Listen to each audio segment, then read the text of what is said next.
57장 겟세마니에서 지낸 안식일 아침나절 대부분을 피로한 육체를 쉬게 하고 여행으로 먼지투성이가 되고 구겨진 옷을 다시 정리하는 데 보냈다. 빗물이 가득 찬 겟세마니의 커다란 빗물바지 웅덩이와 유사히 내린 비로 물이 불어서 거품을 내며 돌 위로 기분 좋은 소리를 내며 흘러가는 키드론 개울에는 물이 하도 많아서 정말 사람들을 불러들인다. 순례자들은 차가운 것을 견디며 하나씩 물속에 몸을 잠근다. 그리고 발끝에서 머리끝까지 새로 옷을 입고 급류의 물보라로 머리카락이 아직 착 달라붙은 채 빗물바지 웅덩이에서 물을 떠서 옷을 빛깔에 따라 분류해서 담아놓은 대야들에 붓는다. 오, 잘한다. 하고 베드로가 만족해서 말한다. 여기 이렇게 하면 옷들이 물에 잠겨서 마리아가 빠는데 힘이 덜 들 거야? 여기서 마리아는 아마 겟세마니에서 사는 여자라고 생각된다. 얘야, 너 혼자서는 옷을 갈아입지 못한다. 그렇지만 내일은 과연 어린아이는 그의 작은 배낭에서 꺼낸 깨끗한 작은 옷을 입었다. 어떻게나 작은지 인형이라도 넉넉히 멜 수 있을 만한 배낭이다. 그러나 그 작은 옷은 다른 옷보다도 빛깔이 더 바래고 더 찢어졌다. 그래서 베드로는 어린아이를 걱정스럽게 바라다보며 중얼거린다. 저 애를 시내에 데려가려면 어떻게 한다? 내 겉옷을 반으로 접으면 어떻게 되겠지? 겉옷으로는 저의 몸 전체가 가려질 테니까. 온정이 넘치는 이 혼잣말을 들으신 예수께서 말씀하신다. 지금은 저 애를 쉬게 하는 것이 낫다. 오늘 저녁에 우리가 베다니아로 갈 테니까. 그렇지만 저는 저 애에게 옷을 한 벌 사주고 싶습니다. 제가 약속을 했거든요. 물론 사야지. 그러나 어머니의 의견을 묻는 것이 더 낫다. 알겠니? 여자들이 물건 사는 데는 우리들보다 더 재능이 있고 또 어머니는 어린이를 보살피는 것을 기뻐하실 것이다. 너희들이 같이 가려무나. 성모님과 함께 물건을 사러 간다는 생각에 사도는 더할 수 없이 기뻐한다. 예수께서 당신 생각을 전부 말씀하시는 것인지 일부분은 혼자만 생각하고 계신지 모르겠다. 즉 어머니는 더 세련된 취미를 가지고 계셔서 어울리지 않는 잡다한 빛깔의 야한 옷을 피하실 수 있다고 말씀하실 수 있었을 것이다. 실제로는 베드로의 자존심을 상하게 하는 것을 피하시면서 목적을 달성하신다. 그들은 4월의 이 맑은 날에 몹시도 아름다운 올리브밭에 흩어진다. 나뭇잎들이 어떻게나 햇빛에 반짝이고 올리브나무 밑에 작은 꽃이 어떻게나 많은지 지난 며칠 동안의 비가 올리브나무에 은칠을 하고 꽃들을 뿌려놓은 것 같다. 새들이 노래하며 사방으로 날아다닌다. 시가지는 저기 겟세마니 서쪽에 펼쳐진다. 시내에 군중이 붐비는 것은 보이지 않는다. 그러나 물고기 성문과 동쪽에 있는 이름을 알 수 없는 다른 성문들 쪽으로 가는 여행자의 무리들이 보인다. 그런 다음 시내가 굶주린 배처럼 그들을 집어삼킨다. 예수께서는 요한과 가장 젊은 제자들과 즐겁게 놀고 있는 야베를 살펴보시며 거니르신다. 가리옷 사람까지도 어제의 원한이 가시자 명랑해져서 논다. 나이 많은 제자들은 그들을 바라다보며 빙그레 웃고 있다. 선생님의 어머니께서 저 애를 보시고 뭐라고 하실까요? 하고 바르톨로메오가 묻는다. 나는 몹시 허약하구나 하고 말씀하실 것 같아 하고 토마가 말한다. 천만에. 아이고 가엾어라. 하고 말씀하실 거야 하고 베드로가 대답한다. 오히려 자네 보고 자네가 이 애를 사랑하니 기쁘네 하고 말씀하실 걸세 하고 필립보가 반박한다. 어머니께서는 이 일을 꿈에도 생각하지 않으셨을 거야. 하지만 나는 아무 말씀도 하지 않으시리라고 생각해. 얘를 꼭 껴안으실 거야 하고 열성당원이 말한다.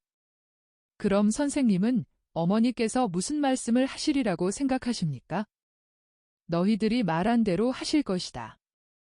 그러나 모두 똑같은 많은 것을 생각하시고 마음속으로 말씀하시며 입맞춤하시면서 이렇게 말씀하실 것이다.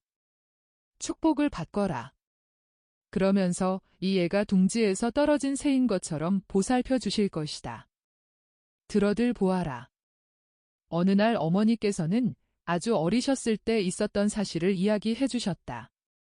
어머니는 아직 성전에 가 계시지 않았으니까 아직 3살이 되지 않았었다. 그런데 어머니의 마음은 마치 앞찾기에 눌려 으깨지고 짜지는 꽃과 올리브처럼 그 모든 기름과 모든 향기를 바치면서 사랑으로 부서졌다. 열광하는 사랑으로 어머니는 엄마에게 구세주의 마음에 더 들기 위해 동정녀가 되기를 원한다고, 그러나 구원을 받을 수 있게 죄녀가 되었으면 좋겠다고 말씀하셨다. 그리고 엄마가 어머니의 말을 알아듣지 못하고 또 순결함과 동시에 죄녀가 되려면 어떻게 해야 하는지를 말해주지 못하기 때문에 거의 울다시피 하셨다. 아버지가 생가에서 위험하게 되어 있던 어린 참새를 구한 것을 어머니에게 갖다 주어서 마음을 편안하게 해주셨다. 아버지는 하느님께서 어머니를 미리 구원하셨다는 것과 그 이유로 어머니는 하느님을 2번 찬미해야 한다고 설명하시면서 어린 새의 비유를 말해주셨다.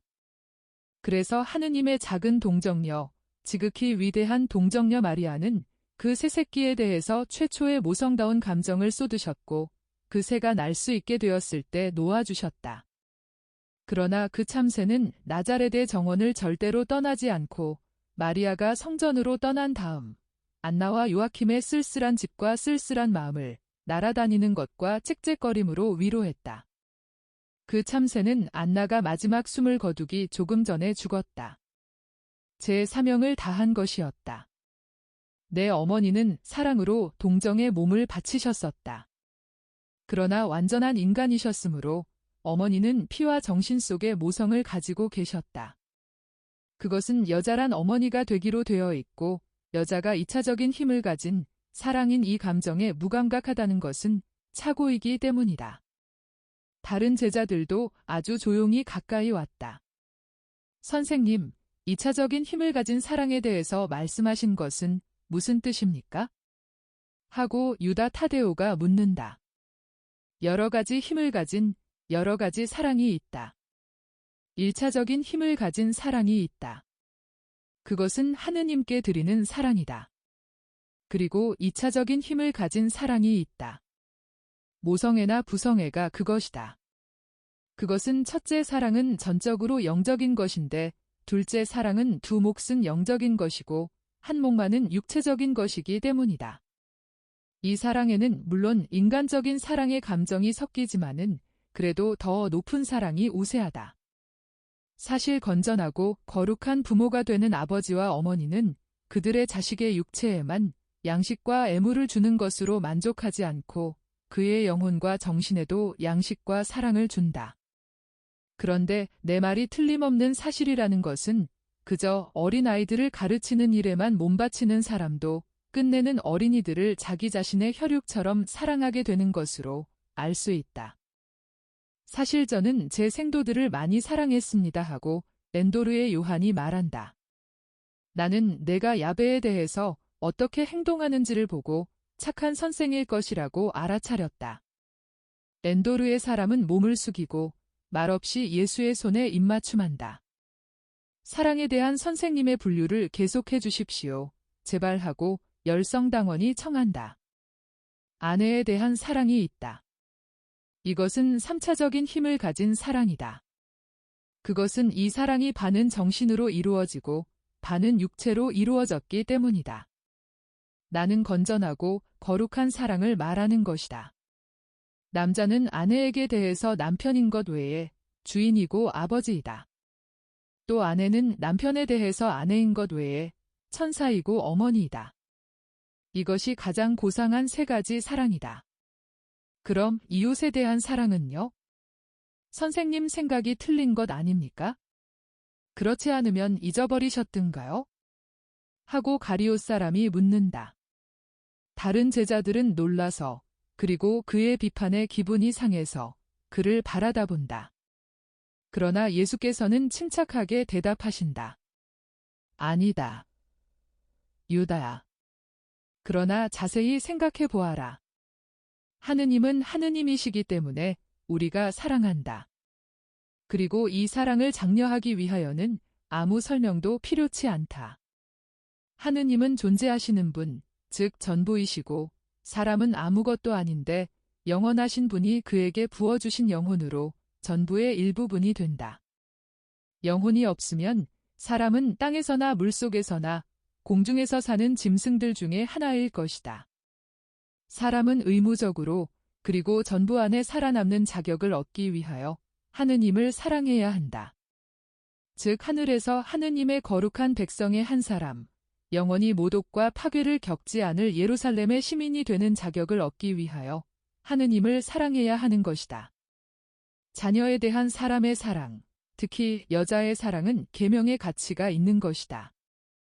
하느님께서 아득한 옛날의 여섯째 날, 창조하실 때의 여섯째 날에 좋은 일을 하셨다는 것을 보시고 아담과 하와에게 축복하신 다음 그들에게 말씀하신 가운데 자라고 퍼져서 땅을 채워라고 말씀하셨다. 나는 내가 표현은 하지 않는 이 일을 본다. 그래서 즉시 이렇게 대답한다. 피조물계에서는 범죄 전에는 모든 것이 사랑으로 조절되고 사랑의 근거를 두었었다. 자녀가 그렇게 불어나는 것은 거룩하고 깨끗하고 힘있고 완전한 사랑이었을 것이다. 그래서 하느님께서는 그 증가를 자라고 퍼져라 하는 첫째 계명으로 주셨던 것이다.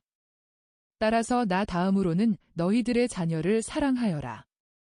지금 있는 것과 같은 사랑, 지금 아이들을 낳는 사랑은 그때에는 없었다. 아기가 없었고 아기와 더불어 고약한 관능의 욕구가 없었다. 남자는 여자를, 여자는 남자를 자연적으로 사랑하였다. 우리가 이해하는 것과 같은, 아니 그보다도 너희들 사람이 이해하는 것과 같은 자연에 따른 자연적으로가 아니라 하느님의 아들의 성질에 따라서, 즉 초자연적으로 사랑하였다. 오직 한 아버지에게서 태어났기 때문에 형제이면서도 부부이며 그들의 사랑으로 서로를 요람에 있는 쌍둥이와 같은 순결한 눈으로 바라보는 두 사람 사이에는 기분 좋은 최초의 사랑의 날들이었다. 그리고 남자는 아버지에 대하여 아들이 그런 것과 같이 내 뼈에서 나온 뼈, 내 살에서 나온 살인 아내에 대하여 아버지와 같은 사랑을 느꼈다. 그리고 여자는 딸이라는 기쁨, 즉 지극히 고상한 사랑의 보호를 받는다는 기쁨을 맛보는 것이었다. 그것은 에덴의 아름다운 풀밭에서 순결하게 천사와 같은 열정으로 자기를 사랑하는 멋진 남자의 무엇인가를 자기 안에 가지고 있다는 것을 느끼고 있었기 때문이다.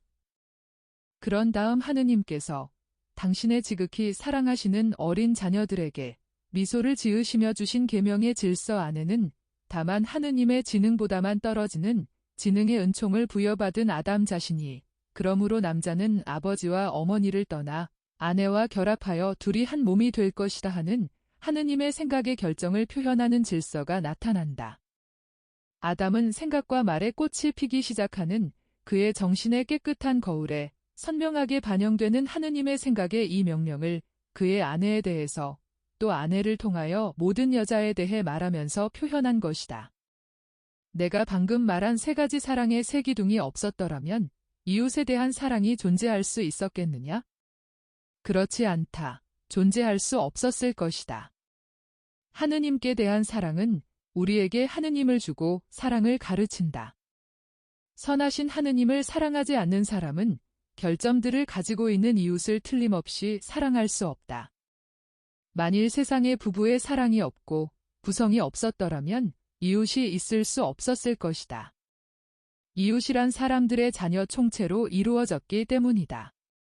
이제 분명히 알았느냐? 예, 선생님. 저는 깊이 생각하지 않았었습니다. 사실 근원에까지 거슬러 올라가는 것은 어려운 일이다. 이제는 사람이 수백 년, 수천 년째 진흙 속에 깊이 빠져 있는데 이 근원은 저 높은 꼭대기에 있다. 게다가 첫째 근원은 까마득한 높이 즉 하느님에게서 오는 근원이다. 그러나 내가 너희들의 손을 잡고 근원에 데려간다. 나는 그 근원이 어디 있는지 안다. 그럼 다른 사람들은요? 하고 열성당원 시몬과 엔도르의 요한이 동시에 묻는다. 둘째 부류에서 첫째가 되는 사랑은 이웃사랑이다. 그러나 사실에 있어서 강력함으로는 넷째가 되는 것이다. 그리고 지식에 대한 사랑이 오고 그 다음에는 일에 대한 사랑이 온다. 그럼 그것이 전부입니까? 이것이 전부다. 그렇지만 다른 사랑이 많이 있습니다. 하고 가리옷의 유다가 외친다. 아니다. 다른 갈망들이 있다. 그러나 그것들은 사랑이 아니다. 그것은 사랑의 부재이다. 그 갈망들은 하느님을 부인하고 사람을 부인한다. 이 이유로 그 갈망들은 사랑일 수가 없다. 그것들은 부정인데 부정은 미움이기 때문이다. 만일 제가 악에 동의하기를 거부하면 그것도 미움입니까? 하고 가리옷의 유다가 또 묻는다. 우리 신세가 불쌍하구먼. 아니 자넨 율법학자보다도 더 궤변을 부리는구먼. 자네 어떻게 된 건가?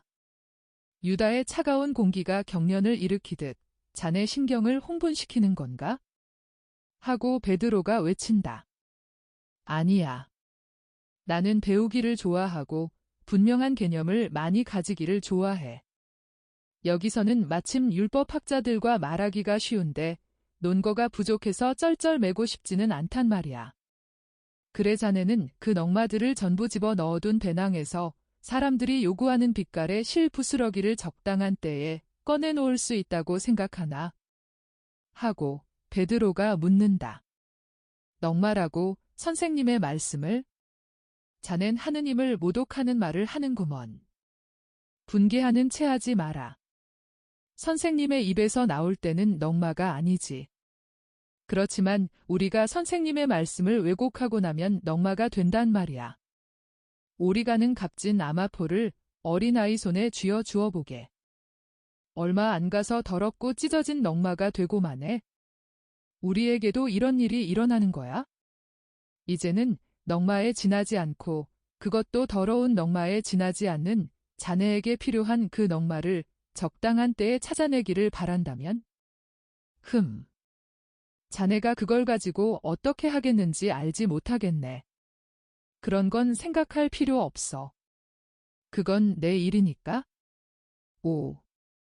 나는 그 생각을 하지 않을 테니까 염려 말게. 내 생각도 다 주체를 못하는데 또 그리고 나는 자네가 선생님에게 손해를 끼치지 않는 것으로 만족해. 왜냐하면 손해를 끼치는 경우에는 내가 자네 일도 생각할 테니까. 내가 잘못하거든 그렇게 하게. 그렇지만 그런 일은 없을 거야. 나는 빈틈없이 행동하니까. 나는 무식쟁이가 아니란 말이야. 나는 무식쟁이야. 나도 그건 알아. 그렇지만 그걸 알기 때문에 나중에 적당한 시기에 내놓으려고 여축을 하지 않아. 나는 하느님께 나를 맡겨드리네. 그러면 하느님께서는 내가 가장 하찮으면서도 가장 충실한 종으로 섬기는 당신의 메시아에 대한 사랑으로 나를 도와주실 거야. 충실한 건 우리 모두가 다 충실해. 하고 유다가 건방지게 대꾸한다. 아이고. 고약해요.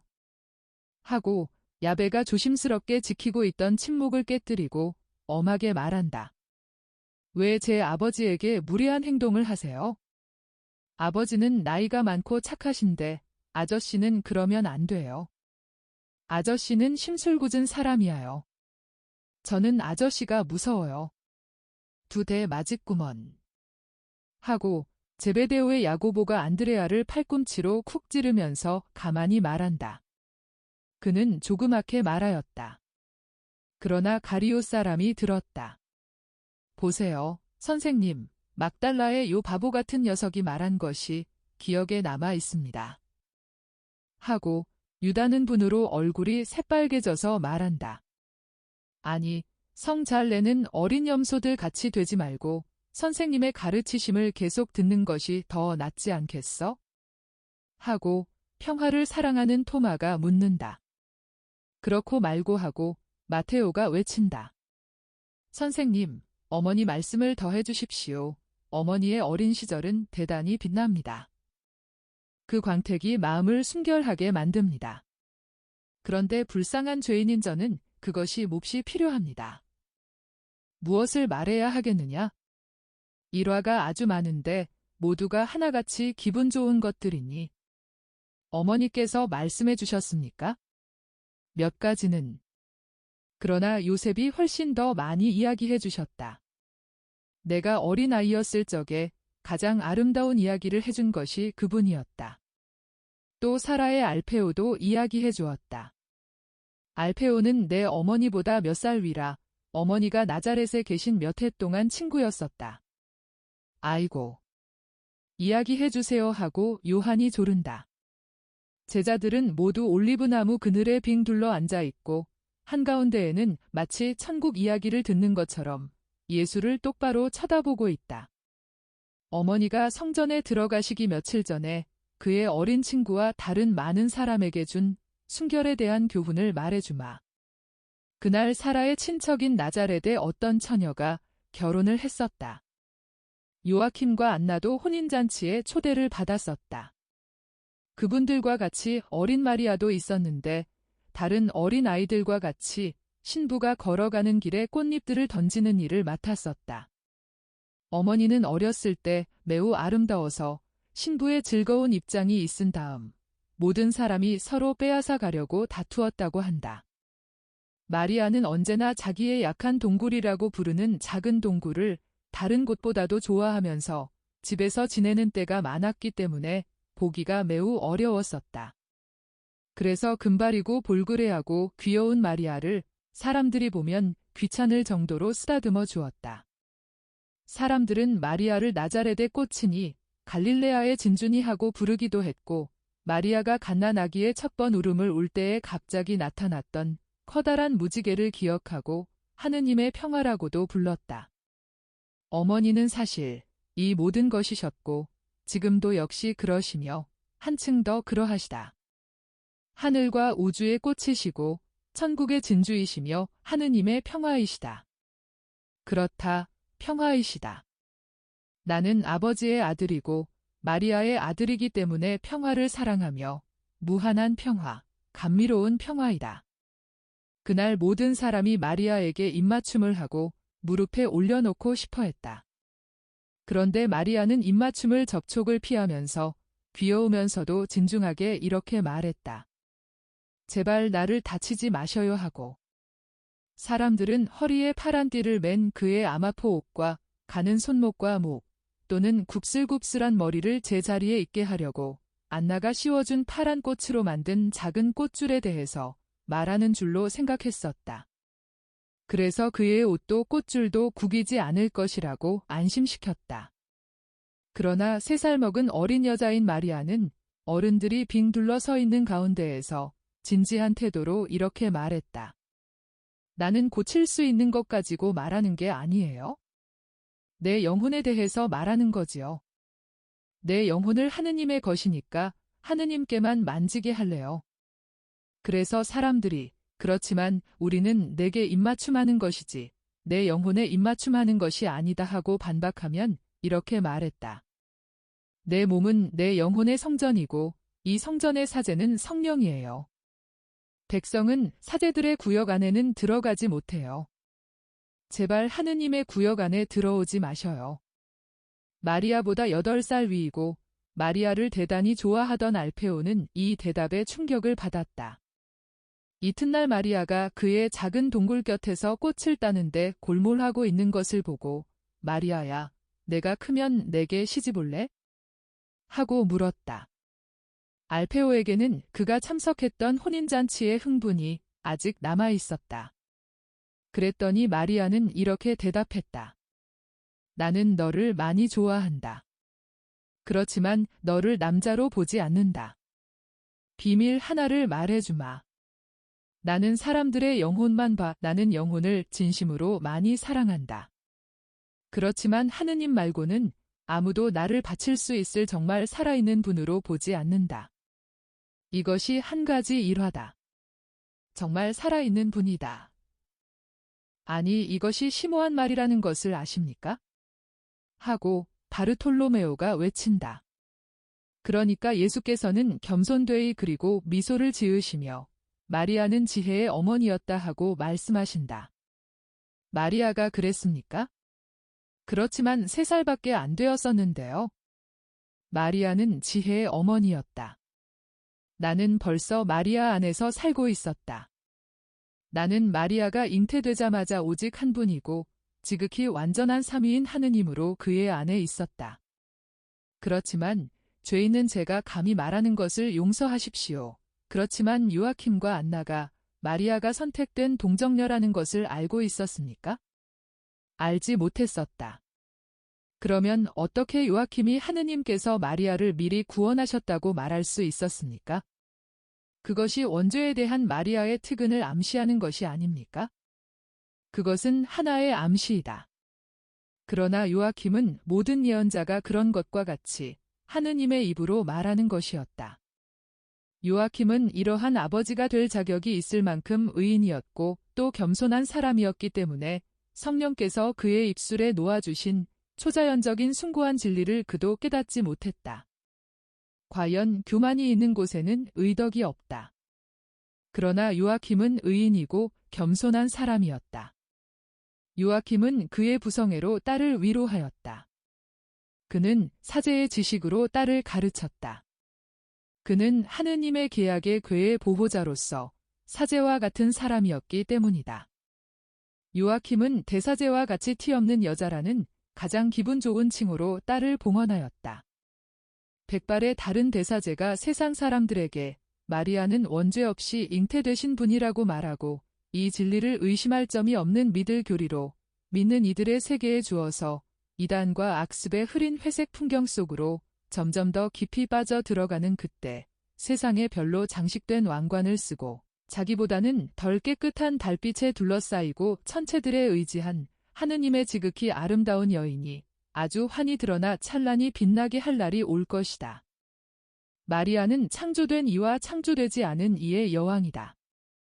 그것은 하느님이여 왕인 분이 당신 나라의 여왕으로 마리아를 모셨기 때문이다. 그러면 요아킴은 예언자였습니까? 의인이었다. 그의 영혼이 하느님의 사랑을 받는 그의 영혼에 하느님께서 말씀하시는 것을 메아리처럼 받아 되풀이하는 것이었다. 주님, 그 어머니를 언제 보게 됩니까? 하고 야베가 갈망하는 눈으로 말한다. 오늘 저녁에. 어머니를 보면 무슨 말을 하겠니? 구세주의 어머니 인사드립니다 하고 말하겠습니다. 그러면 되나요? 아주 좋다. 예수께서는 그를 쓰다듬으시며 인정하신다. 그렇지만 우리가 오늘 성전에 가야 하지 않습니까? 하고 필립보가 묻는다. 베다니아로 떠나기 전에 간다. 그리고 너는 여기 조용히 남아있는 거지? 예, 주님. 올리브밭의 관리인인 요나의 아내가 가만히 다가와서 말한다. 왜 아이는 안 데려가십니까? 아이가 그걸 바라는데요. 예수께서는 말없이 집요하게 그 여자를 똑바로 들여다보신다. 여자는 알아듣고 말한다. 알겠습니다. 그렇지만 저는 또 마르코의 작은 겉옷이 있어야 합니다. 그걸 가지러 가겠습니다. 그러면서 뛰어서 간다. 야베는 요한의 소매를 잡아 끈다. 선생님들이 엄할까요? 아, 아니다. 걱정 마라. 그리고 또 오늘도 아니다. 어머니와 같이 있으면 며칠 후에는 내가 어떤 박사보다도 더 지혜롭게 될 것이다 하고 요한이 그의 용기를 돋구어 주느라고 말한다. 다른 사람들은 그 말을 듣고 야베의 걱정에 미소를 짓는다. 그런데 누가 아버지의 자격으로 이 예를 내놓지? 하고 마테오가 묻는다. 그건 당연히 나지. 선생님이 데리고 가기를 원치 않으신다면 말이야 하고 베드로가 말한다. 아니다. 시몬아. 나는 그 일을 하지 않겠다. 그 영광을 내게 남겨준다. 선생님, 고맙습니다. 그러나 선생님도 가시는 거지요? 물론. 우리가 다 간다. 우리의 아이니까. 요나의 마리아가 아직 입을 만한 짙은 자주색 겉옷을 가지고 돌아온다. 그러나 그 빛깔이라니. 그 여자 자신도 이렇게 말한다. 마르코는 빛깔이 마음에 들지 않는다고 이걸 입으려고 하지 않았습니다. 그렇고 말고. 끔찍하다. 윤기 없고 거무죽죽한 빛깔을 한 가엾은 야베는 그 자주빛 옷을 입으니 물에 빠져 죽은 사람 같다. 그러나 그는 자기 자신을 보지 못한다. 그래서 어른 같은 옷차림을 할 수 있는 그 겉옷을 입고 기뻐한다.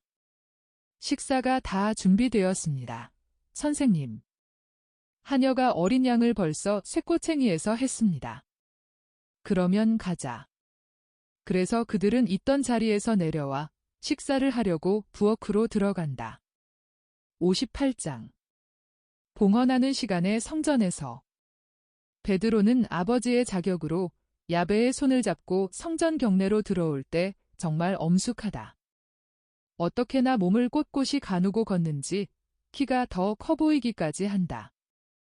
뒤에는 다른 사도들 모두가 때를 이루고 따라간다.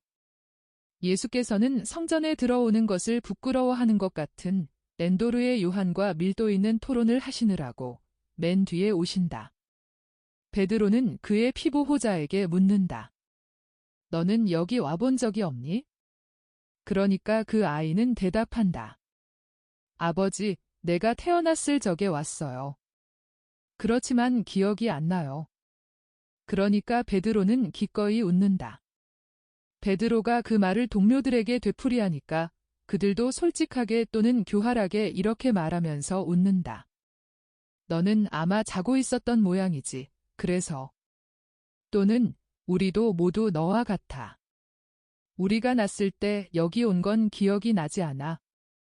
예수께서도 당신의 피부 호자에게 같은 말을 물어보시고 거의 비슷한 대답을 들으신다. 렌도르의 요한은 이렇게 대답하기 때문이다. 저희들은 개종자였습니다. 그래서 마침 과월절을 지내느라고 어머니에게 안겨서 왔습니다. 저는 아달달 초순에 났으니까요. 유다 출신인 어머니는 아들을 늦지 않게 주님께 드리려고 걸을 수 있게 되자마자 여행을 떠났습니다. 아마 너무 빨리 떠난 것 같습니다. 병이 들어서 낫질 않았으니까요. 어머니를 잃게 된 것은 제가 2살도 되지 않았을 때였습니다. 그것이 제 일생의 첫 번째 불행이었습니다. 그러나 저는 맏아들이었고 어머니의 병으로 인해서 외아들로 있었습니다. 그런데 어머니는 율법을 지켰기 때문에 죽는 것을 자랑스럽게 생각했습니다. 아버지는 제게 이렇게 말하곤 했습니다. 내 어머니는 너를 성전에서 드린 것을 기뻐하며 죽었다고. 가엾은 어머니. 어떤 것을 드렸습니까? 장차 살인할 아이를. 요한아, 그렇게 말하지 말아라. 그때는 내가 펠릭스였지만 지금은 요한이다. 하느님께서 내게 내리신 큰 은총을, 그 은총을 항상 마음에 간직하여라. 그러나 내가 떨어졌던 타락의 생각은 물리쳐라. 다시는 성전에 오지 않았느냐? 아니요, 왔습니다. 12살 때에 왔고 그 뒤에도 할 수 있는 때에는 항상 왔습니다. 그 후에는 할 수 있었을 터인데도 더 이상 안 했습니다. 어떤 종교를 가지고 있었는지를 말씀드린 것처럼 유일한 종교, 즉 미움을 가지고 있었으니까요. 그리고 이 때문에 감히 이 안에 들어가지를 못하겠습니다. 아버지의 집에서 저는 외부 사람인 것 같은 느낌이 듭니다. 저는 아버지의 집을 너무 오랫동안 버렸었습니다. 너는 이제 아버지의 아들인 내게 손을 잡혀서 이 집에 돌아오고 있다. 내가 너를 제단 앞으로 데려가는 것은 모든 것이 용서받았다는 것을 알기 때문이다. 렌도르의 요한은 조용히 흐느끼며 말한다. 하느님, 고맙습니다. 그렇다. 지극히 높으신 분께 감사드려라. 참다운 이스라엘 여인인 내 어머니가 예언자적인 정신을 가지고 있었다는 것을 알겠느냐? 너는 주님께 바쳐서 다시는 되찾아가지 않는 아들이다. 너는 제자로서 내 것이고 하느님의 것이며 그러니까 내게서 이름을 얻게 될 새로운 기원과 새로운 종교에서 내 주의 미래의 사제로서 내 것이고 하느님의 것이다.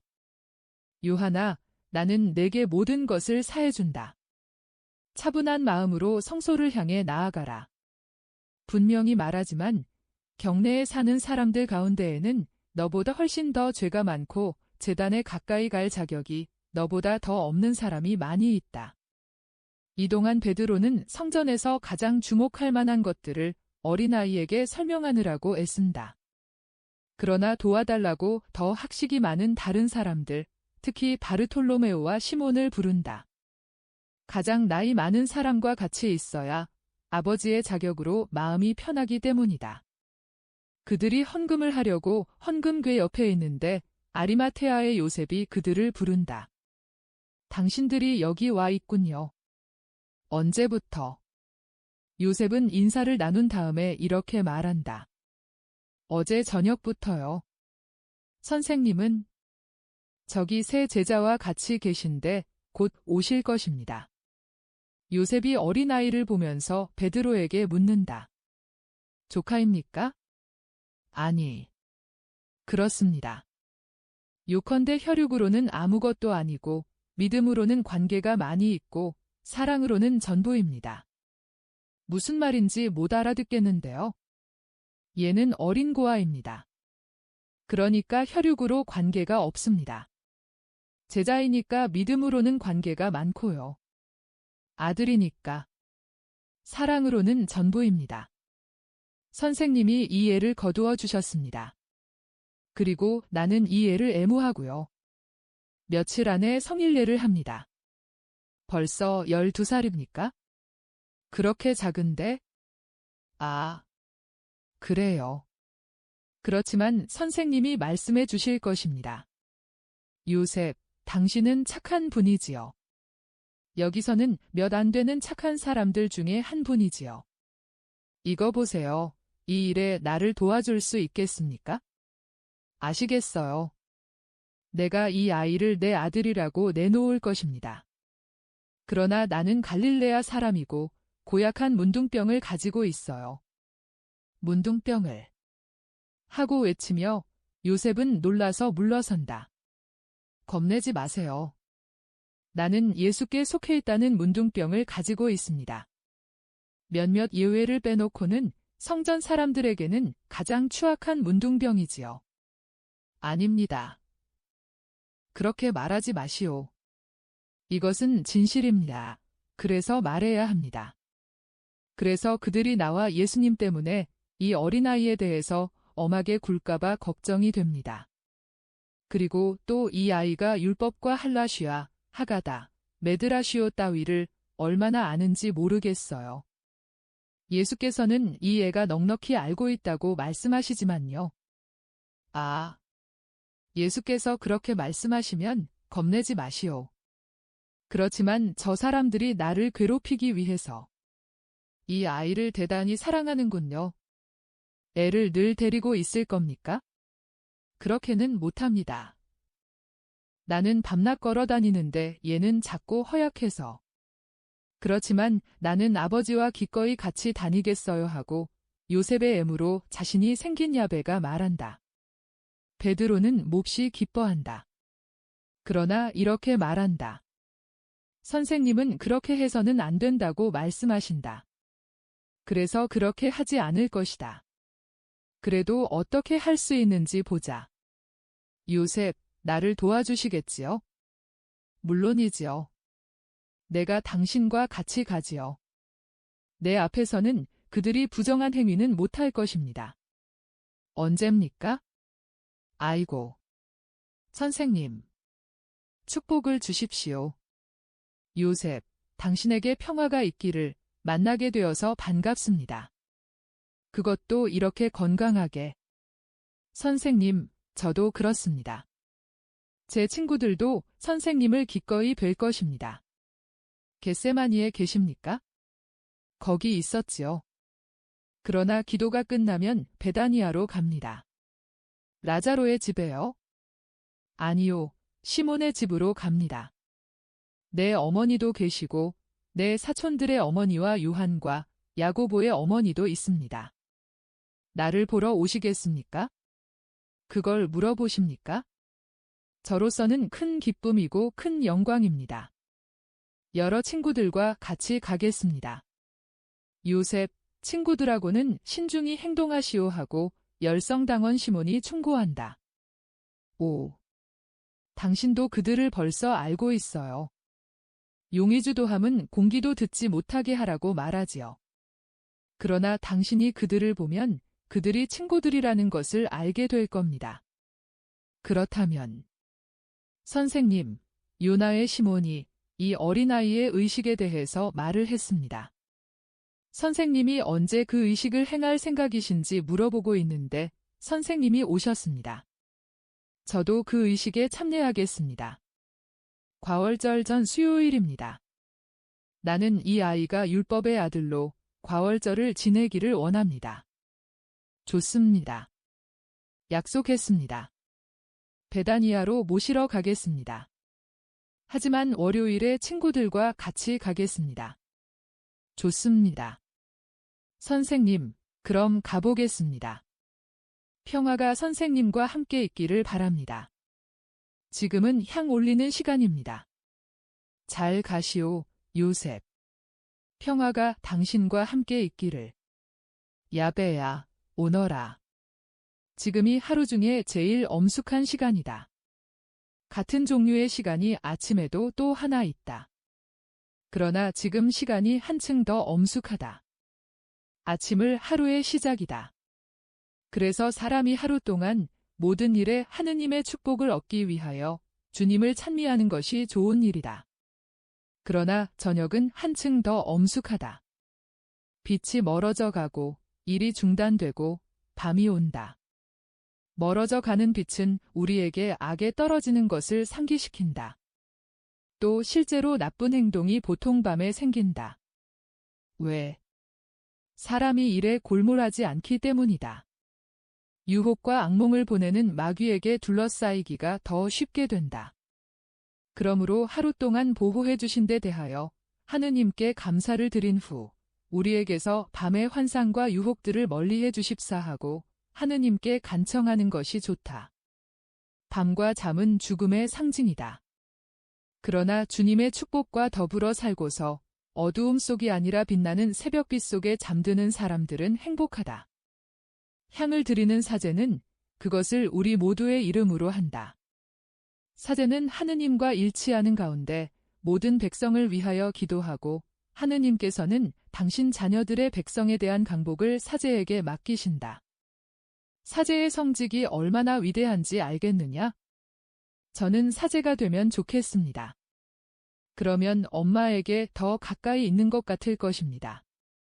내가 항상 좋은 제자로 또 베드로의 착한 아들로 있으면 그렇게 될 거다. 이제는 일이 오너라. 자 들어봐라. 나팔 소리가 시간이 왔다는 것을 알린다. 야훼를 경건하게 찬미하러 가자. 예수께서는 마지막 애를 아에 가깝게 그리고 야에 아는 애에 가깝게 발음하신다. 59장.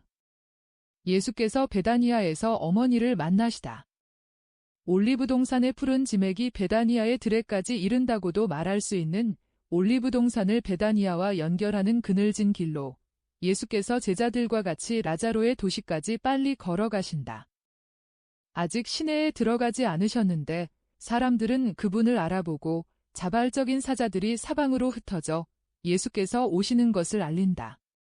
그 덕택으로 한편에서는 라자로와 막시민이 달려오고 또 한편에서는 이사학이 티몬과 요셉과 같이 달려오고 또 다른 방향에서는 마르타가 마르첼라와 같이 오는데 예수의 옷에 입맞춤하기 위하여 몸을 구부리려고 베일을 젖힌다. 곧 뒤이어 알페오의 마리아와 마리아 살로메가 달려와서 선생님께 경배하고 나서 그들의 아들들에게 입맞춤한다. 이러는 동안 예수께서 여전히 손을 잡고 계신 어린 야베는 이렇게 오는 그 모든 사람 때문에 동요하여 놀라서 바라보고 한편 엔도르의 요한은 자기가 낯선 사람이라는 느낌이 들어 따로 집단 속으로 물러간다. 그리고 이번에는 시몬의 집으로 가는 오솔길로 어머니께서 나아오신다. 예수께서는 야베의 손을 놓으시고 친구들을 가만히 밀치시고 어머니께로 걸음을 재촉하신다. 잘 알려진 말이 사랑의 독창 모양으로 군중의 웅성거리는 소리를 누르는 공기를 흔든다. 아들아, 어머니. 두 분은 서로 입맞춤을 하신다. 그런데 성모님의 입맞춤에는 오랫동안 걱정을 했다가 이제는 자기가 사로잡혀 있던 공포에서 해방되면서 아들이 빠졌던 위험의 정도에 따라 애도 많이 썼던 데에서 오는 피로를 느끼는 어머니의 고뇌가 들어있다. 예수께서 그것을 깨달으시고 어머니를 어루만지며 말씀하신다. 제 수호천사 외에도 어머니의 수호천사도 저를 지켜주었습니다. 그러니까 제게 아무런 재난도 올 수가 없었습니다. 주님께 거기대한 찬미를 드리자. 그러나 나는 무척 괴로워했다. 저는 더 빨리 오려고 했습니다. 그러나 어머니께 순종하느라고 다른 길로 와야 했습니다. 그런데 그것이 잘된 일이었습니다. 어머니의 명령은 언제나 그런 것처럼 아름다운 꽃을 피웠으니까요. 내 순종이 그랬다, 아들아. 어머니의 현명한 명령이 그랬습니다. 어머니. 두 분은 두 애인처럼 서로 미소를 보낸다. 그러나 이 여인이 이 사람의 어머니일 수가 있는가? 16살의 차이가 어디에 있는가? 동정녀의 얼굴과 몸의 신선함과 우아함은 마리아를 지금 한창 인간으로서의 빛나는 성숙기에 있는 아들의 누나처럼 보이게 한다. 어머니는 왜 이렇게 꽃이 피었는지 묻지 않으세요? 하고 예수께서 여전히 미소하시며 물으신다. 나는 내 예수가 내게 아무것도 숨기지 않는다는 것을 안다. 사랑하는 어머니. 그러면서 또 입맞춤하신다. 몇 미터 떨어진 곳에 있는 사람들은 이 광경을 지켜보지 않는 것 같이 보인다. 그러나 나는 다른 곳을 바라다보고 있는 것 같은 그 모든 눈 중에 이 다정스러운 광경을 흘낏 보지 않는 눈은 하나도 없다고 장담하겠다. 모든 사람들보다도 더 바라다보는 사람은 야베이다. 예수께서는 어머니를 껴안으려고 뛰어가실 때 야베를 놓으셨고 두 분이 열심히 물어보고 대답하고 하는 가운데 가엾은 어린아이에게는 주의를 기울이지 않았기 때문에 어린이는 혼자 남아 있었다. 그는 바라다보고 또 바라다보고 고개를 숙이고 슬픔과 싸운다. 그러나 마침내 더 참을 수가 없어 눈물을 흘리면서 말한다. 엄마, 엄마.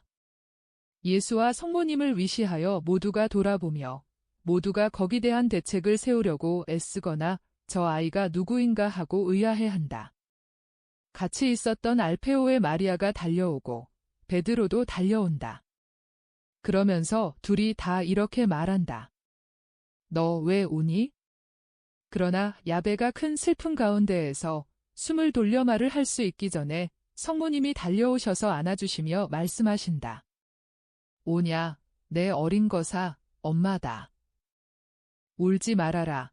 그리고 너를 더 일찍 보지 못한 걸 용서해라. 친구분들, 얘가 내 어린 아이입니다. 몇 미터를 오시면서 예수께서 어머니께 제가 데리고 온 어린 고아입니다 하고 말씀하셨으리라는 것을 우리는 알 수 있다. 나머지는 성모님이 짐작하셨다. 어린아이는 아직도 울지만 덜 슬퍼하고 또 성모님이 안고 입맞춤하시기 때문에 마침내 아직 온통 눈물에 젖은 얼굴로 미소를 짓는다. 눈물을 닦아주게 오너라. 이젠 울면 안 된다. 내게 입맞춤해라. 야베는 그것이야말로 바라는 바이었다. 그리고 수염난 남자들의 애무를 그렇게 많이 받은 다음이라 성모님의 보드러운 뺨에 입맞춤하는 것이 기쁘다. 그러나 예수께서는 엔도르의 요한을 찾아 발견하시고 외따로 떨어져 있는 해석으로 그를 데리러 가신다.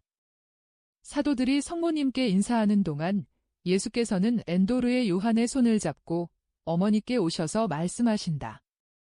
어머니, 여기 또 한 제자가 있습니다. 이 두 아들은 어머니의 명령이 얻었습니다. 내 순종이 얻은 것이다. 아들아 하고 성모님은 되풀이하신다. 그리고 그 사람에게 이렇게 인사하신다. 평화가 자네와 함께 있기를.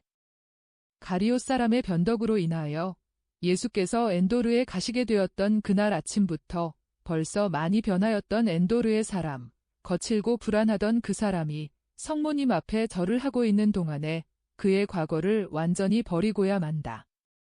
내가 이렇게 생각하는 것은 그가 몸을 깊이 숙여 절하고 일어날 때에 그의 얼굴이 차분해 보이고 정말로 화평하게 된 것 같기 때문이다. 모두가 시몬의 집을 향하여 간다. 성모님은 야베를 안으시고 예수께서는 엔도르의 요한의 손을 잡으셨다. 그리고 그 둘레와 뒤에는 라자로와 마르타와 사도들이 막시민과 이사학과 요셉과 티몬과 같이 간다. 그들이 집 안으로 들어가는데 문장에서는 시몬의 늙은 하인이 예수와 그의 주인에게 경의를 표한다. 요셉, 당신과 이 집에 평화가 있기를 하고 예수께서는 늙은 하인의 흰머리에 손을 얹으셨다가 강복하시느라고 손을 드시며 말씀하신다. 라자로와 마르타는 처음에 기쁜 느낌이 지난 다음 좀 침울하다. 그래서 예수께서 벗들 왜 그러시오? 하고 물으신다. 선생님이 저희와 같이 계시지 않기 때문이고 또 저희가 선생님의 것이 되기를 바라는 사람을 빼놓고는 모든 사람이 선생님께로 오기 때문입니다. 당신들의 참을성과 바람과 기도를 확고하게 하시오. 그리고 나는 당신들과 같이 있소. 이 집은 사람의 아들이 아끼는 친구들에게로 날마다 날아갈 둥지에 지나지 않소. 그 친구들은 공간으로 보아서도 아주 가까운 이웃이지만 사물을 초자연적으로 관찰하면 사랑 안에서 무한히 가까운 이웃이요. 당신들은 내 마음속에 있고 나는 당신들 마음속에 있소. 이보다 더 가까운 이웃이 있을 수 있소? 그러나 오늘 저녁은 우리가 같이 있소. 내 식탁에 앉기 바라오. 아이고, 내 신세가 불쌍하구먼. 내가 여기서 어정거리고 있다니. 살로메, 와요. 우린 할 일이 많아요. 알페오의 마리아의 외치는 소리에 모든 사람이 빙그레 웃는다. 그리고 예수의 착한 아주머니는 일을 하러 가려고 빨리 일어난다. 그러나 마르타가 그를 쫓아가서 말한다. 마리아, 음식 걱정은 마세요. 제가 명령을 하겠어요. 아주머니는 상만 보세요. 제가 필요한 의자들을 보내드릴게요. 마르첼라, 오너라, 선생님, 곧 돌아오겠습니다. 라자로, 나는 아리마테아의 요셉을 보았소.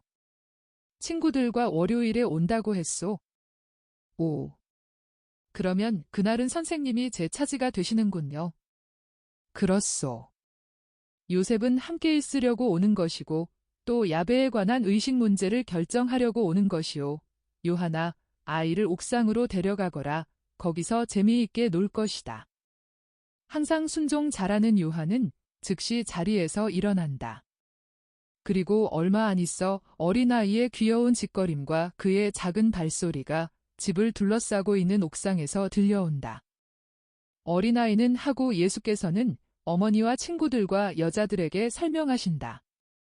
여자들 중에는 선생님 곁에 있는 기쁨을 1분이라도 잃지 않으려고 서두른 마르타도 있다. 도라의 농부들 중에 한 사람의 손자입니다. 제가 에스드론으로 지나왔거든요. 밭들이 황폐해져서 팔려고 한다는 것이 사실입니까? 황폐해진 것은 사실입니다. 파는 데 대해서는 모르겠습니다. 조가나의 농부 한 사람이 내게 그 말을 했지만 그것이 사실인지는 모르겠습니다. 판다면 제가 기꺼이 사서 그 굴 가운데에로 선생님의 피신처를 만들어 드리겠습니다. 조가나가 그 밭들을 사기로 결심했으니까 당신이 그 일을 성공하리라고 생각지 않소. 두고 보기로 하지요. 그러나 선생님 이야기를 계속하십시오. 그 농부들은 어떤 사람들입니까? 거기 있던 농부들은 모두 흩어버렸는데요. 그렇소. 그 농부들은 유다에 있는 그의 땅에서 간 사람들이요. 적어도 어린아이의 할아버지인 노인은 그렇소. 그 노인은 돌아가 보지 못하게 하느라고 어린아이를 들짐승처럼 수풀 속에 놓아두었었습니다. 그 아이는 겨울부터 그 수풀 속에 있었던 것입니다. 아이고. 가엾은 것. 아니 왜 그랬습니까? 여자들은 모두 깜짝 놀란다. 그것은 그의 부모가 엠마오 근처에서 일어난 산사태 때 파묻혔기 때문입니다. 아버지, 어머니, 형제들 모두가.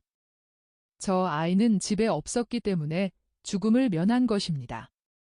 누군가가 그 애를 할아버지에게 데려다 주었습니다. 그러나 도라의 농부가 무엇을 할 수 있었겠습니까? 이사악, 내가 이 경우에도 나를 구세주라고 말해주었지? 주님, 제가 잘못했습니까? 이사악이 겸손하게 묻는다. 너는 잘했다. 하느님께서 그것을 원하셨다. 노인은 아이를 내게 주었는데 그 아이는 또 며칠 안에 성인이 된다. 아이고, 가엾어라. 12살에 그렇게 작다니. 우리 유다는 그 나이에 곱절은 되었는데 그리고 예수님은 얼마나 꽃 같았어요. 하고 알페오의 마리아가 말한다. 그러니까 살로메도 말한다. 내 아들도 훨씬 더 실했어요. 마르타가 중얼거린다. 정말 아주 작군요. 아직 10살도 되지 않은 줄 알았어요. 아, 굶주림은 무서운 것입니다. 그런데 저 아이는 세상에 태어나면서부터 굶주렸습니다.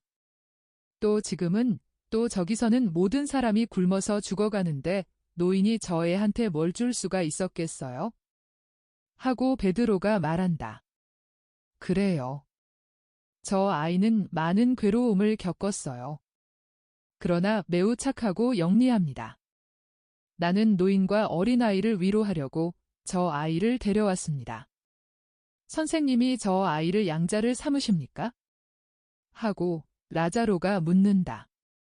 아니요, 그렇게 할 수 없어요. 그러면 제가 맡겠습니다.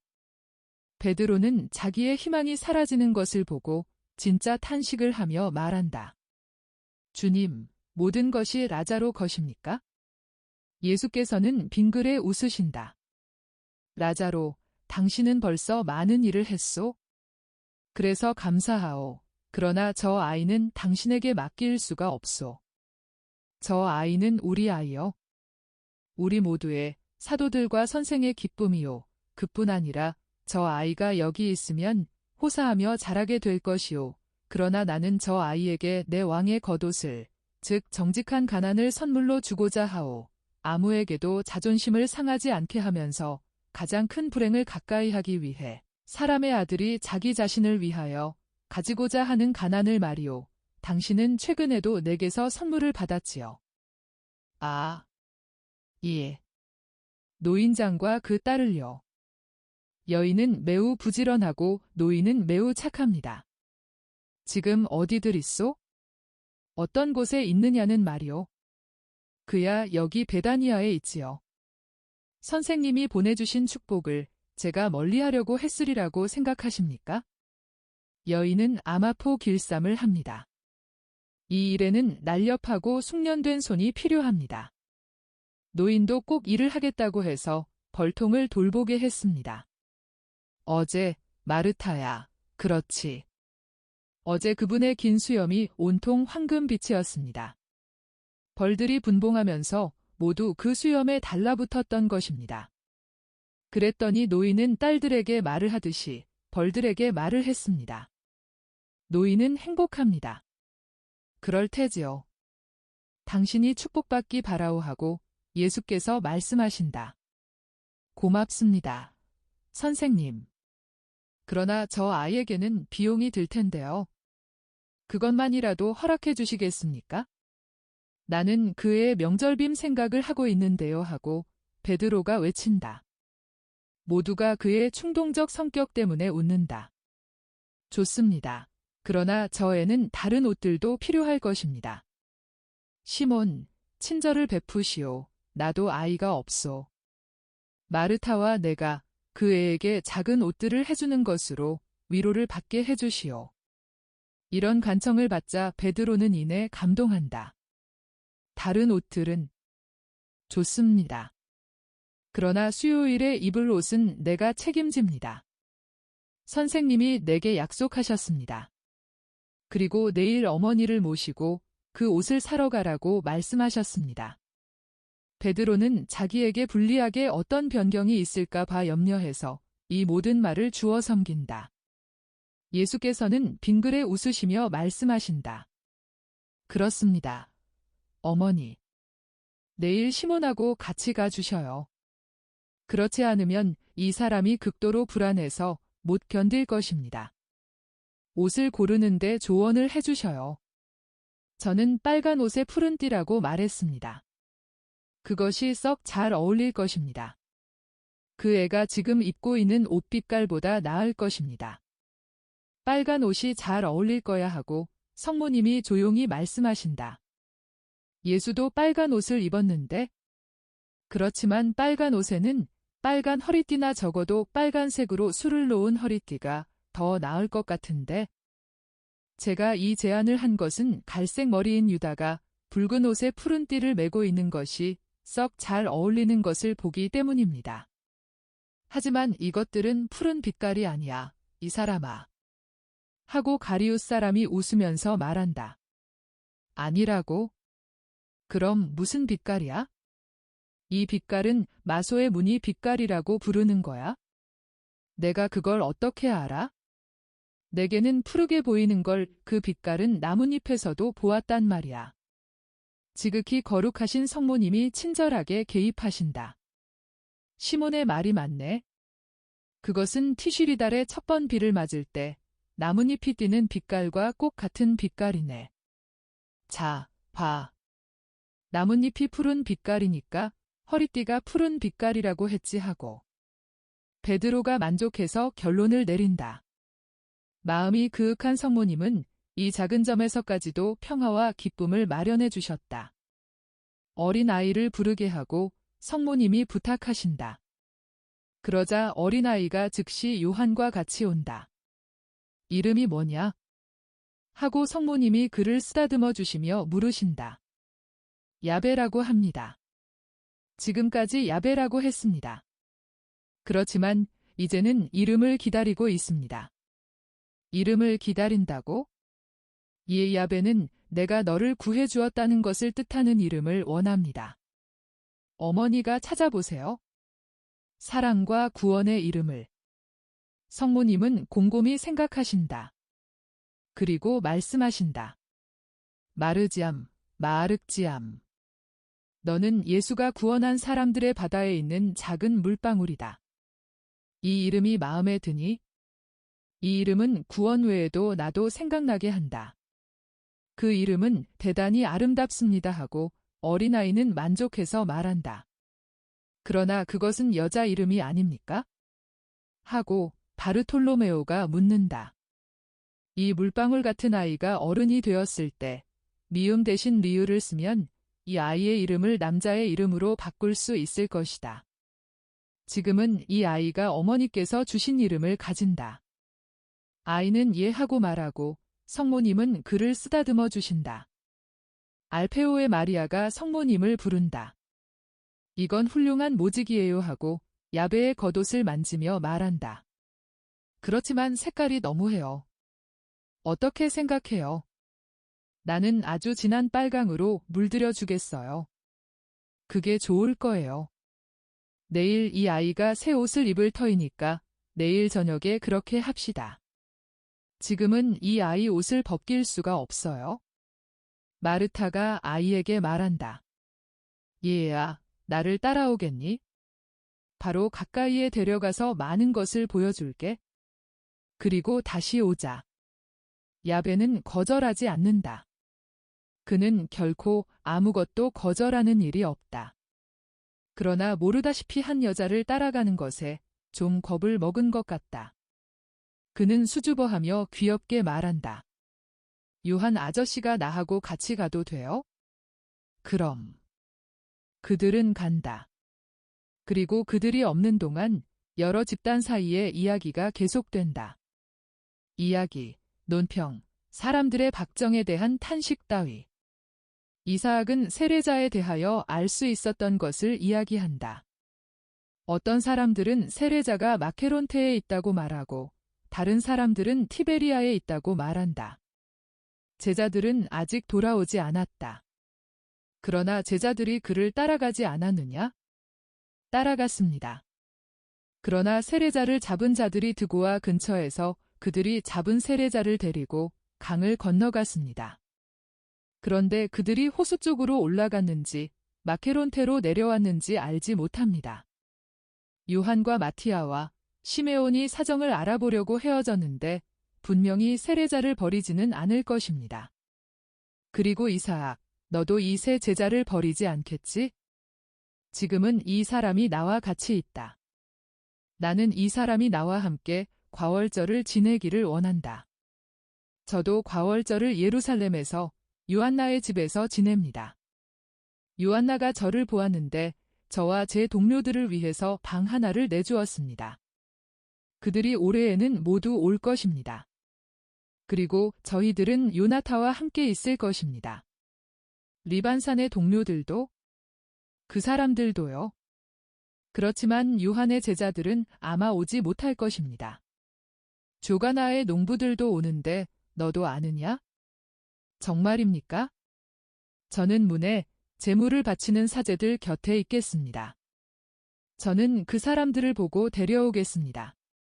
그 사람들은 맨 마지막 시간에 기다려라. 그 사람들은 한정된 시간밖에 가지지 못했다. 그러나 어린 양은 가지고 있다. 저도 가지고 있습니다. 아주 훌륭한 놈입니다. 라자로가 주었습니다. 저희들은 이놈을 제물로 바치겠습니다. 그러면 다른 놈은 그들이 돌아갈 때에 소용이 될 것입니다. 마르타가 요한과 흰 아마포로 만든 작은 옷과 빨간 웃옷을 입은 어린아이와 같이 돌아온다. 어린아이는 팔에 빨간 작은 겉옷도 하나 걸고 있다. 오빠, 이 옷들 알아보겠어요? 모든 것이 쓸데 있다는 걸 아시겠죠? 오빠와 동생은 서로 미소를 보낸다. 예수께서 말씀하신다. 마르타야, 고맙다. 아이고. 주님. 저는 무엇이든지 보존하는 기력이 있습니다. 어머니한테서 이어받은 것입니다. 저는 아직도 오빠의 옷을 많이 가지고 있습니다. 그 옷들은 어머니가 만진 것이기 때문에 제게는 소중합니다. 이따금씩 그 중에서 하나를 꺼내서 어떤 어린이에게 줍니다. 이제는 그것들을 마륵지암에게 주겠습니다. 조금 길긴 하지만 줄일 수 있습니다. 오빠는 성인이 되어서는 그 옷들을 입으려고 하지 않았습니다. 귀여운 변덕, 진짜 어린아이의 변덕이었지요.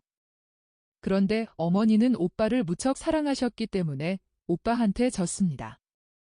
마르타는 사랑을 가지고 라자로를 어루만지고 라자로는 마르타의 매우 아름다운 손에 입맞춤하며 말한다. 그럼 너는 그렇지 않았고? 그들은 서로 미소를 보낸다. 이건 천만다행한 일이로구먼 하고 여러 사람이 지적한다. 그렇습니다. 내 변덕이 좋은 일을 했습니다. 아마 이 이유로 내가 이 변덕에 대한 용서를 받을 것입니다. 저녁 식사가 준비되었다. 그래서 각자 제 자리로 간다. 밤이 되었을 때에야 예수께서 어머니와 조용히 말씀을 나누실 수 있다. 두 분은 옥상으로 올라가셔서 나란히 의자에 앉아 손을 잡고 말씀을 하고 듣고 하신다. 우선 예수께서 그동안에 당하신 일을 이야기하시고 다음에는 성모님이 말씀하신다.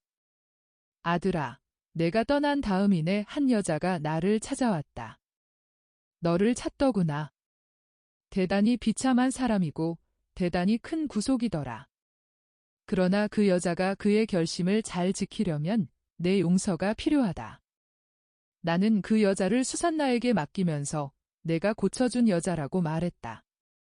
사실 우리 집이 이제는 누구나 마음대로 항행할 수 있는 바다 같은 곳이 되지 않았더라면 그 여자를 내가 데리고 있을 수 있었을 거다. 우리 집에 오는 사람들 중에 아기를 품은 사람이 많다. 그런데 그 여자는 세상에 대해서 이제는 혐오를 느끼고 있다. 누군지 알고 싶으냐? 한 영혼입니다. 그러나 제가 틀리지 않고 받아들일 수 있게 이름을 말씀해 주셔요. 아글라에다. 내가 헤브론에서 구원하기 시작한 판토마임 배우요. 죄녀인 로마 여자이다. 그 여자는 너를 찾다가 고운 내에서 찾아냈고 되찾은 성실 때문에 벌써 고통을 당했다. 대단히. 그 여자는 내게 전부 말해 주었다. 정말 소름 끼치는 일이다. 그 여자의 죄가요? 그 여자의 죄도 그렇고 또 한층 더 나아가서 세상이 얼마나 소름 끼치는 곳이냐고 말하겠다. 아이고. 아들아. 가파르나움의 바리사이파 사람들을 경계해라. 그 사람들은 그 불쌍한 여자를 이용해서 너를 해치려고 했다. 그 여자까지도 이용해서. 어머니, 저도 압니다. 아글라에는 어디 있습니까? 수산나와 함께 과월절 전에 올 거다. 좋습니다. 제가 그 여자에게 말하겠습니다. 제가 매일 저녁 여기 있을 터이니까 가족들에게 바칠 과월절 저녁만 빼놓고는 그 여자를 기다리겠습니다. 그 여자가 오면 어머니는 붙잡아 두시기만 하면 됩니다. 어머니가 말씀하신 것처럼 큰 구속입니다. 그리고 대단히 자발적인 것이었고요. 분명히 말씀드리지만 제가 뿌린 씨가 저 불행한 땅에서와 같이 힘있게 뿌리를 내린 마음은 별로 없습니다. 그 뒤로 안드레아가 그 씨앗이 완전히 형성되기까지 자라는 것을 도와주었습니다. 그 여자가 그 말도 하더라. 어머니, 그 몰락을 가까이에서 대하시면서 무엇을 느끼셨습니까? 혐오와 기쁨을 느꼈다. 지옥 같은 구렁 가장자리에 있는 것 같았다. 그러나 동시에 파란 하늘로 들어 올려지는 것 같은 느낌도 들었다. 내 예수야, 너는 하느님이니까 내가 그 기적들을 행할 때에야. 두 분은 빛나는 별빛 아래 그리고 만월이 가까운 반달의 흰빛을 받으시며 말없이 계시다. 말이 없이 사랑하시며 서로 상대편의 사랑 속에서 쉬고 계시다.